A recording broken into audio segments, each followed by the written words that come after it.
বৃন্দাবনের মূল নির্যাস হল রাধা কৃষ্ণের প্রেম। শাস্ত্র মতে রাধা এবং কৃষ্ণ আলাদা কেউ নন, তারা এক আত্মাই, কিন্তু লীলা আস্বাদনের জন্য দুই রূপে অবতীর্ণ হয়েছিলেন।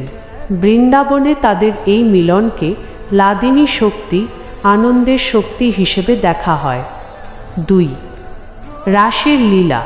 বৃন্দাবনের নিধুবন বা সেবাকুঞ্জে আজও বিশ্বাস করা হয় যে প্রতি রাতে শ্রীকৃষ্ণ তাঁর সখীদের নিয়ে রাসলীলা করেন। এই রাস কোনো সাধারণ নৃত্য নয়, এটি পরমাত্মার সাথে জীবাত্মার মিলনের প্রতীক।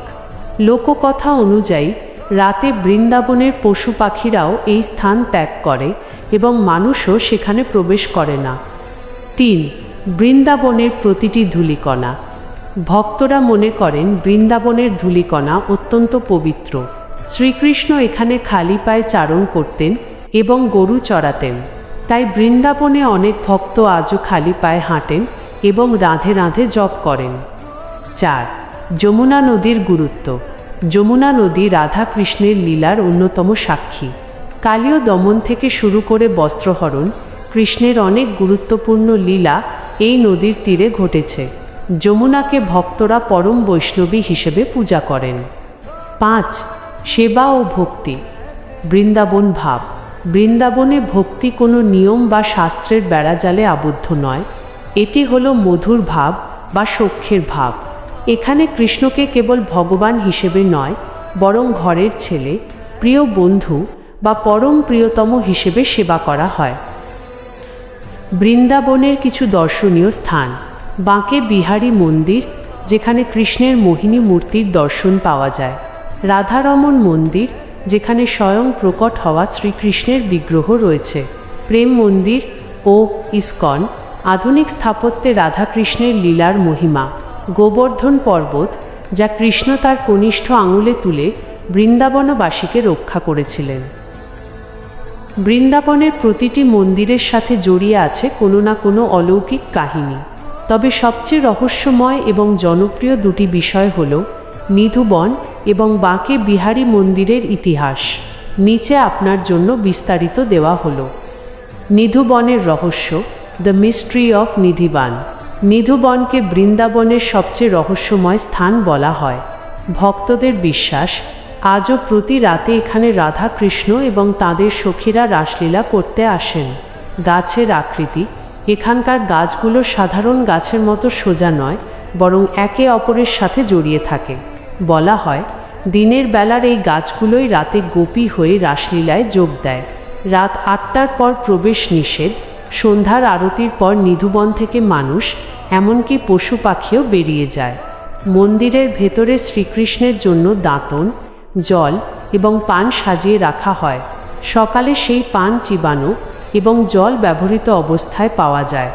একটি সতর্কতা প্রচলিত আছে যে যারা কৌতূহলবশত রাতে এখানে লুকিয়ে থাকার চেষ্টা করেছেন, তারা হয় দৃষ্টিশক্তি হারিয়েছেন, নয়তো মানসিক ভারসাম্য হারিয়ে ফেলেছেন।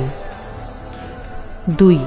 শ্রী বাঁকে বিহারী জির মন্দির, বাঁকে বিহারী টেম্পল। বৃন্দাবনের সবচেয়ে জাগ্রত মন্দিরগুলোর মধ্যে এটি অন্যতম। এই মন্দিরের বিশেষ কিছু বৈশিষ্ট্য আছে। পর্দা টানার প্রথা।